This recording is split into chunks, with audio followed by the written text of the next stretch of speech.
Hi, everyone. Welcome back to another episode of the Leadership Purpose with Dr. Robin podcast. I'm so glad you're here and you take time to listen into the podcast. And because you've been listening to the podcast so faithfully, we've been ranked in the top 5% of all podcasts globally, according to Listen Notes. So thank you for listening in. And I encourage you, as always, to continue to help us keep it going, rate, review, and subscribe to the podcast. That would be a big help. All right. Now, today I'm talking with Jenny Mitchell. Now, let me tell you a little bit about Jenny. Jenny Mitchell is the author of the book, In Embracing Ambition, Empowering Women to Step Out, Be Seen, and Lead. She is the Chief Visionary Officer of Chavender, where she works closely with leaders to change the world one mission at a time. She's a dynamic speaker, executive coach, fundraising professional, and my favorite, host of the Underdog Leadership podcast. Jenny's passion for inspiring excellence in others guided her from a career as a classical pianist into leadership coaching. I can't wait to hear about that story. Just can't wait. Drawing on years of experience as a professional musician, she strives to bring creativity, energy, and excellence to everything she does. Welcome, Jenny Mitchell. Ooh, thank you very much, Dr. Robin. It's a pleasure to be here with you and your audience. I'm glad you're here. Okay, so now you heard me read your official sort of Mm, bio intro, but tell us in your own words more about who you are and mm, then what you do. yeah. So I guess I would call myself an obsessed, curious person. And I can remember right from the beginning, just really enjoying and learning from other people. And, the things that matter to me, Dr. Robin, at this stage of my life are my family. My purpose. I believe in women's leadership. I believe in a new paradigm of leadership where we have variety of ways we lead, not one, not another, but all ways that we lead. And on a personal note, I have a COVID cat, I have a dog, I have two beautiful daughters that are a lot of my purpose in life. And I'm a ridiculously avid tennis player. Oh, wow. Good for you. You know, when you said tennis, I just thought about the one tennis lesson I had, and I really enjoyed it. Maybe I'll have another one. Well, and tennis is a great transition sport for us addictive, obsessive people. Like we're going to talk more about piano performance later on, I'm sure, in the podcast. And tennis has this wonderful combination of technique, like craft, exercise, and social. So it's like this trifecta for me. And fun fact, tennis is one of those few sports that they say from the research can add 10 years to your life. I'll see. I have to get back. Lesson two on my calendar. Say no more. Say no more, Jenny Mitchell. I'm going back for my second lesson. All right. So, I hinted at this a little bit in your introduction, but tell us how you came to do the work you're doing. Yeah, and it's a okay. Put your seatbelts on, people. It's got like a I'm lot of I'm pin. ready. I'm ready. It's got some pin. What do you call those things? Switchbacks, I guess they call them when you go up the hill. Everything in Italy seems to be at the top of a hill. Anything worth seeing is at the top of the hill. So I want to bring our listeners back to a bright-eyed, curious young lady who went to high school and had options. I was very lucky to have parents that said, you do what you want to do, and while I looked at many options out of high school, I knew that music was the one thing, or the thing I thought would be bottomless, that it would be able to kind of pique my curiosity indefinitely. And I was good at it, to be honest. I like to jump hurdles. So I completed an undergraduate degree in piano performance at a very prestigious school here in Canada. And from there I went, okay, what's next? Most of my friends were doing masters, and I'm not gonna sugarcoat it. I kind of was like, where's the next hurdle? Let's jump the next hurdle. I didn't do a ton of thinking. I was also pretty young. Did a master's at Manhattan School of Music, which your listeners will recognize. It's up on the Upper West Side of New York City, and from there got into a doctorate program at SUNY Stony Brook, which is out on Long Island, and completed my doctorate there just around the year 2000. And all of those experiences were incredible, Dr. Robin. I wouldn't change them from the world. And when you ask about the kernels of my story, I think about the discipline I learned. I think about the connections and the camaraderie that we had in those departments, because nobody goes into music for money. People go into music for the experience. The kind of self-discipline that I found in myself and learned, and I would also call, like, it's not an easy profession. It's insatiable, the amount of time you can spend in a practice room. But by the time I finished my doctorate, I knew I was not meant to be in a room 10 by 10 by myself practicing piano. I was far too chatty, to be honest. That was the first part. And second of all, I had other interests. I was always the person that organized people. I was always the person that brought people together to do things. And when I started my family, I fell into fundraising at the Brooklyn Conservatory of Music, where I was teaching. And I got involved with a fundraising day event for the pianos. And I'll be honest, like, I was kind of hooked. It was like, okay, so we all come together, we make the world a better place, we make effort, money's raised, and we can buy things, like in this case, better pianos. I was like, this is awesome. Like, I loved the team and I loved getting to know the people and understanding how their strengths could contribute to the team. And so I know from your work, you can totally relate, right? Team building. I was doing team building in a different structure. I love everything about the story. I have 25,000 thoughts competing right now. But first, let me give a nod to Manhattan School of Music because I used to live in New York on the Upper Yeah. West Side. Oh my And gosh. the bus stop right outside of my building was right next door to the Manhattan School of Music. And it really is related to our overall story here. But it'd be 11 o'clock at night or midnight, no matter what time it was. If somebody was from the Manhattan School of Music and they were at the bus stop, they would be singing. Yeah. Nobody's around. They're just singing out. And I loved it. And what I made up about that was when you have a passion in you, it Mm. has to come out. So you're just at the bus stop and it's coming out. And it was beautiful, a Yeah. variety of sounds from Yeah. those people. So I had that memory when you talked about being in New York. Oh, I'm so happy to hear that. And you probably know the deli where I survived on chicken parmesan sandwiches with my meager skills, or my meager dollars when I was studying there. And because your podcast is about passion and purpose, we're going to talk more about how I shifted away from music. And I think one of the things that brought me to it was um, the expectations around being a classical musician and the pressure, I'm going to call it that.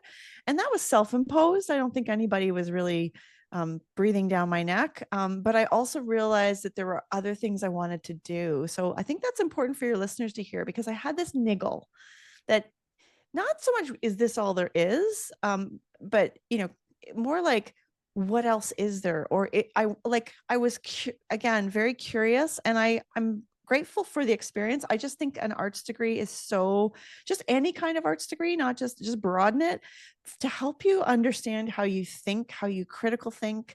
And the world is full of people. So I think it's unrealistic to think you can go through the world without learning how to work with and alongside people. Yeah, yeah, I love that. All right, so now let's go back to the point where you fell upon fundraising. Yeah. I'm seeing the dots here already. All right, so did Yeah. someone ask you to participate in this fundraiser? How did you get connected with the fundraiser? It's a great That question. first So, one that opened up your eyes. yeah, so definitely somebody, her name was Jerry Mayer. It's so funny. I remember that name. And she invited me to be on the committee and to be a volunteer. And it was a big gala. And, this was shiny for me. I was young. This is New York City. We're talking like the heyday of New York City, right, Robin? We're talking, Yes. things were fun, man. And, the experiences were big. The money was big. And so I'm volunteering. I put together the silent auction. And at the same time, I was taking a course at NYU. I took an introduction to fundraising course. And I do want to set the stage that at the time I had just delivered my first baby. And I was very actively, it's funny, we talk about purpose, but also like lifestyle. I don't think I ever really thought much when I was in school about what kind of lifestyle I wanted. And once I became a musician, I realized, okay, so my work is all evenings and weekends. And my husband works a banking job that's 9 to whatever. and this is not going to work, right? Like there's a problem here. And so I was actively looking for daytime hours. I remember walking around my apartment saying, okay, how do I find a job that's during the day? And what skills are transferable? And I knew I could write because I had written a dissertation, and I knew I could put sentences together. So one of the first steps I took was taking a grant writing course, and I started writing grants and grant applications because that was a skill I had. And that was kind of the first foray, to your point, between the courses, which, by the way, was just, I lived in Brooklyn. I would get on the subway. And if anybody out there has had a 6-week or a 3-month-old baby, and I was by myself for 2.5 hours, and I would go into the city and listen and learn. Learning's it's actually one of my defining features. Like if you look at my strengths finder, learner is very high. And I would come home, and it was just like this magical experience I was so grateful for. I'm laughing because I can relate to just being that learner, and for you not having time, but then having a chunk of time where you can focus on that. Yeah. Yeah. Yeah, Yeah. that's wonderful. All right, so we have some nuggets already for the listener. You never know someone Yeah. where it comes from. Like someone recognized in you that you could do this work, even though it was a volunteer role. I'm sure they didn't ask just anyone. So there was something that they Yeah. recognized in you. So for people to pay attention when other people ask Yeah. them for help or to do things, I And think that's, go ahead. I was going to say, and I'm going to pick up on that too, that I really said yes to something I knew nothing about. And in my experience, that's been one of the differentiators. I could have said, I'm not ready. I don't know how to do it. I could have deferred to someone else. I said, sure, what the heck? And often Jenny Mitchell says, and how hard can that be? And then I find out how hard it could be. Right? But go for it. Like, I think not wildly and not like crazily, Dr. Robin, but you never, if you don't put yourself out there and try things, you won't know, and you won't have a data set to compare yourself to. I agree. I agree. Okay, so you did this fundraiser, you Mhm. participated in it, and it sounds like that's when the energy started to rise in you. Then what happened? Mhm. How did it Well, impact your journey and when? Yeah. yeah, for sure. So there's somewhere along the line where I go, ooh, this is a profession. I can actually do this. This is a thing. Because I think a lot of people fall into fund development and fundraising. So then what's interesting is we ended up moving back to Canada, because I'm from Canada and I'm Canadian. And it was a bit of a tumble. It was a bit of a chaotic tumble back to Canada. And I had 2 little babies. And I'm like, okay, so who am I? Like, literally, who am I besides the mother of these 2 children? Because I've been out of the country for so long. And I start to define for myself what I am and what I want to do. And I remember one moment waking up and going, okay, there's a fundraising conference coming up, and I know no one because I'm just new.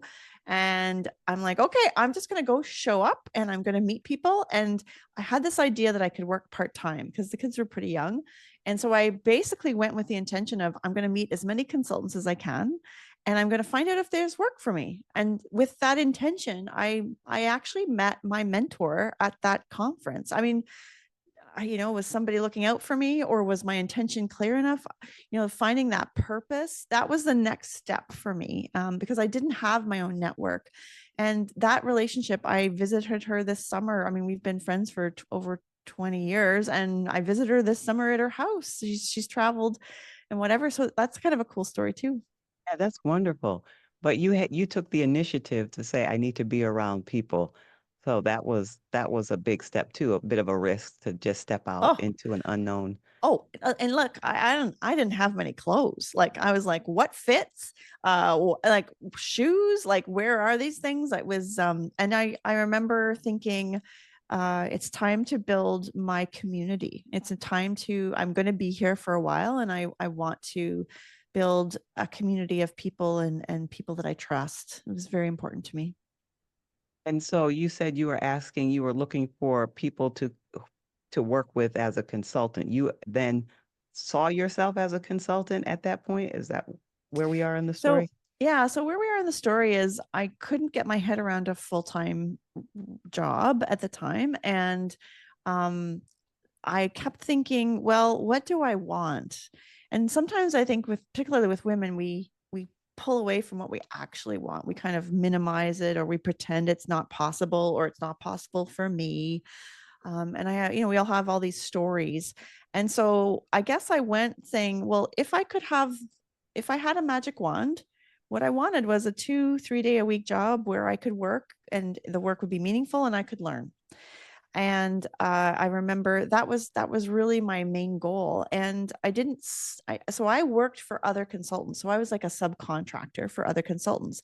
And the impact was that I got to see a lot of different files, which was a great, great experience for me in particular, because I don't know if you do DISC assessments or whatever, but I'm not an S or a C. I'm not a stability girl. I'm not a conscientious girl. I'm more of a like, what else is there, girl? I'm the quiet, the visionary, the creative on the scale. So I crave experiences and different experiences. So it was a real great match made in heaven. I did all sorts of grunt work. I worked the front lines. I learned from the bottom up.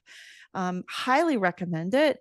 Being a consultant is a very dynamic thing, and you have to be able to quickly process and absorb information and make good recommendations. And I did that for a long time until, switch back in the story, my mentor, her husband came into the business and there was no longer enough work for me. And so I was like, okay, I guess I put out a website and I make a website and hang out. Like, it was that kind of like, I guess that's what I do.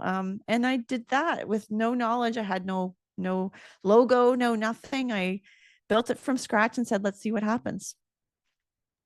I mean, that's amazing. I mean, because a lot of people could have just said, I don't know what to do, just relying on this person and, True. but you just, once Yeah. again, put yourself Yeah. out there. Yeah. Did you know what you were, how you were going to shape what when you put the website, you're like, I'm going to do this on my own. I mean, I had very little idea, to be perfectly honest. I think I liken it to when I went to go to school in music.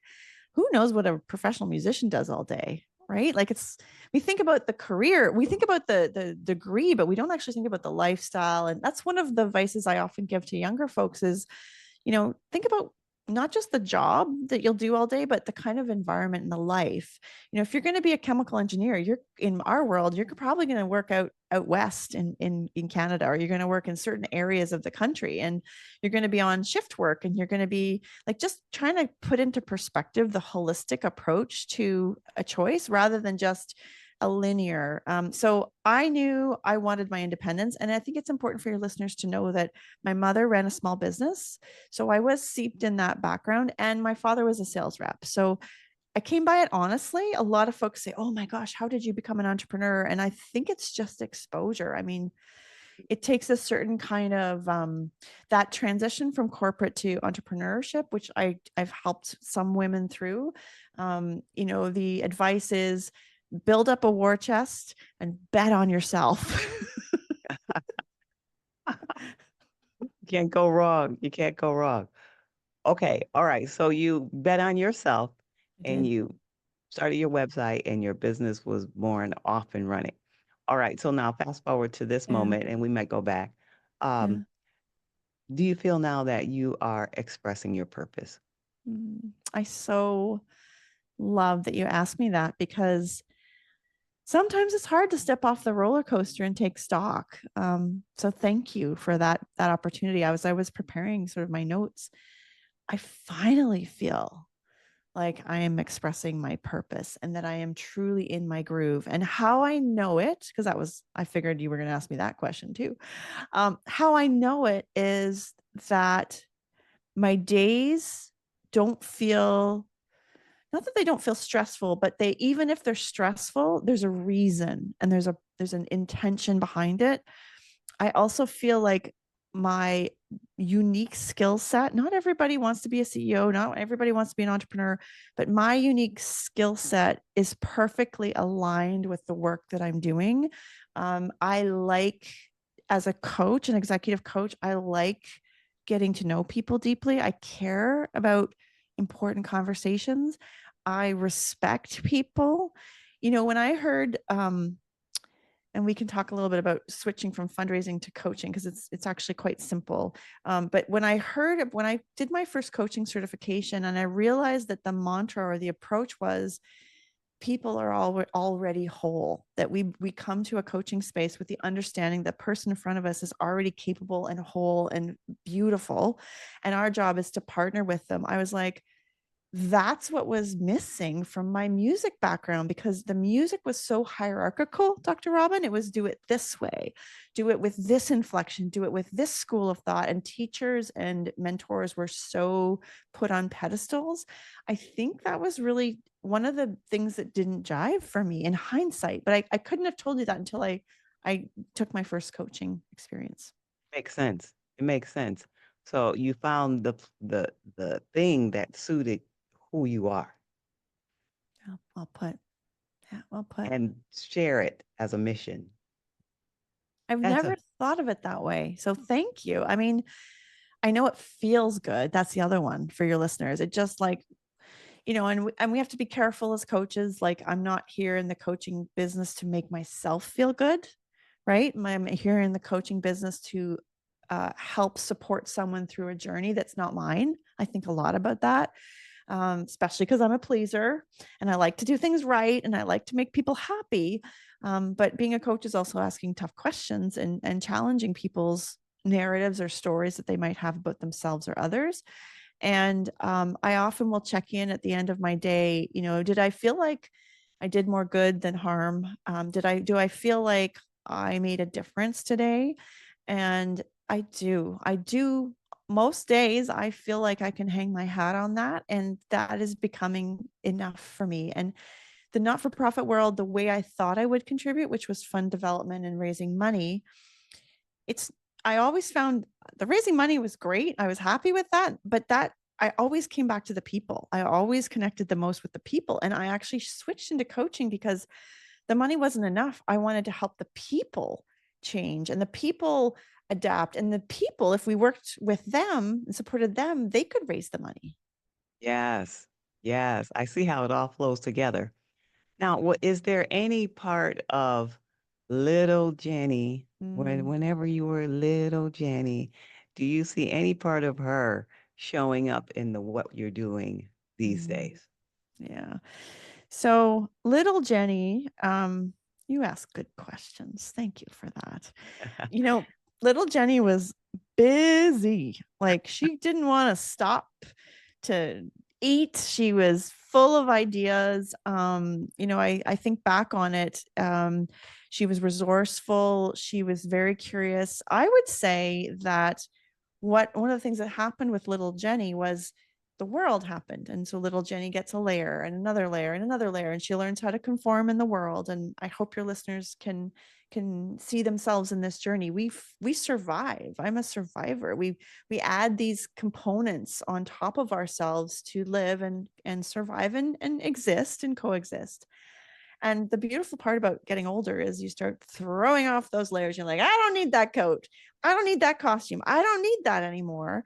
And what's left is this sort of um, that vibrancy, that energy. I think I always had a lot of energy and a lot of enthusiasm. And I was actually, people laugh, but I was a relatively shy kid. I wasn't the person to reach out in the classroom, but I almost feel like I overdid it when what I saw as a deficiency became a superpower, because my way to feel comfortable was to ingratiate and get to know people, right? And so that superpower kind of fueled a lot of my work. And at this stage, I'm not everybody's cup of tea, and that's okay, Dr. Robin. And I'm really good with that, because I do feel aligned with my purpose, and that the people that want to meet me and find me or align with me, they'll find me. That's okay. And I wish the others well. No ill feelings. That's right. That's right. I agree with you. I agree with you. So I think that's true for everyone, I think for everyone. There's no 100%, liking of one person. So I I'm with agree. you. I'm with you. All Yeah. right. So now, all right, let's switch gears to the listener. Hmm. I'll tell you who I think the listener is, and then you can share whatever thoughts you want. All right. So, but I started the podcast for what I call high achieving women. But the reason why I started the podcast, a couple of reasons. But one, we're talking about doing the thing who like that's inside of us. When I was in high school, I had a fantasy to be on the radio. But I didn't tell anyone because I didn't know anybody. I didn't even know it was like you were talking about, you didn't know it was a job. I didn't know it was a thing. So I'm just like, but that would be so cool. And I always had that fantasy. So fast forward years later when podcasts became a thing, I'm like, oh, here's my chance to do something I feel like I would like. And it was true. I love it, as Yeah. you might be able to tell. Yeah, I can tell. So start the podcast. All right. So now who's the podcast for? The podcast is for high achieving women. This is my definition of the high achieving women: ambitious in a positive way, responsible. She's the one that people come to her for advice or just to kind of Mm, hear what she has to say about the situation in her professional life and in her personal life, whether it's family, community, neighbor. They want to hear from her, whether it's related to something she could do or not. mm, She's the one. And I see you nodding as in mm, recognition. And she's good at a couple things. And so she's doing all the things and she's enjoying it. So it's mm, for her. But now she's at this point where she feels like I have success, but I'm unfulfilled. It's empty. Something's missing. So I bring people like you on the podcast who had a journey and came through the tough times because it's not easy. We're talking about some of the highlights, but I know it wasn't always easy to get here, to be where you are. But she's still there. mm. So, what can you say to her from either your personal experience or your professional experience that might just uplift her, encourage her, or give her something to think about? Yeah. I love that description. And in my world, I call them the hurdle jumpers, right? You put the hurdle in front and they jump it because it's there. And I did a lot of that in my life. And I think I have the luxury at this stage of my life to be able to say, I don't know if I like that hurdle. That's not my color. It's not the right height. Like a little bit more pondering. And I think as women, these capable women, I'm going to answer your question, but I'm going to come around to it. I think there's like a blessing and a curse of being a capable woman. In my podcast, I talk about helping number twos become number ones in life and work because I find they often get pigeonholed into this number two role where they're doing everything for everyone else. And it's so deeply defined part of them. You have a problem, you go talk to Jenny. You have a problem, you go talk to Dr. Robin. And it becomes almost like an identity. It's very hard. It becomes entrenched. And so if that resonates with you, and the second part of it is that there's some burning something that's unmet, unfulfilled, or that phrase, I thought it would be different when I got this or that. That's your chance to kind of go inward or have a date with yourself. I'll often say to people, like, have a date, go to the spa and just have dinner with yourself and keep your notebook close by. I mean, I have a lot of trouble slowing down. I'm a Speedy Gonzalez, and I like to move and I like to do things. And that's another indicator, right? Often it's hard well, I'm talking for myself, to be with my own thoughts because they're all over and they're full of it, right? Almost like I feel like I'm too big for my britches, or how could I possibly want that, to your point about the radio. So I'd invite folks to get quiet because it doesn't have to be so dramatic. It's not like you have to throw the whole job out sometimes. Sometimes it's about doing some tweaks so that the work itself is more fulfilling, or maybe it is changing portfolios, absolutely, but sometimes there's a lot more balance and nuance there. And maybe the other one I would say is, just from a personal experience, volunteering, getting on a different community of people when you're stuck and you feel like you have no options, because often your salary is tied to your livelihood and that feels really scary. Getting out and seeing how other people live or experience the world can be very uplifting, because we do get into these narratives of this is how the world is. And you know what? It's a big place and there's lots more options out there. So interrupting your thought patterns and getting into some different communities are two great ways to um, Start thinking about what's most important to you and not to everybody else in your world that has a little rental space on your ear. That's right. Be true to you. That's really valuable insights that you're sharing. I mean, Jenny, you've been so generous. Go ahead. Well, I was just going to say, and if this is really scary and you have no idea what you want, I just want to say that out loud because I get it. And maybe you've been here too. Like, you give and devote your time to this career and you've raised a family and suddenly it's quiet and it can be really unnerving. Like, how can I not know myself at all? And I just want to say to that person, it's okay. It's a process. It took you 20 years to get here. So let's give yourself 2 or 3 to play a little bit more. I just wanted to say that because sometimes we think they're these light bulb moments, and maybe it's just a progression. Yeah, I love that you said that. And it was almost like you were reading my mind because Really? I was going to ask you, is there anything else? And then you were like, yeah, there is. But I'm going to do it one more. It's like, a PS and then a PSS. Okay. So is there anything that I didn't ask you Oh, directly about that might be on your heart? And you're like, well, yeah, I just have this one more thing or one more thought. If yeah. not, it's okay. But I want to give you that opportunity before we tell people how they can be in touch with you.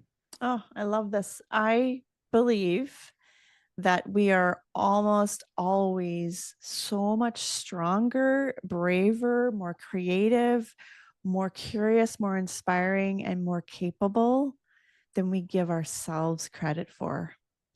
And the funny part is with women, they give it so generously to others.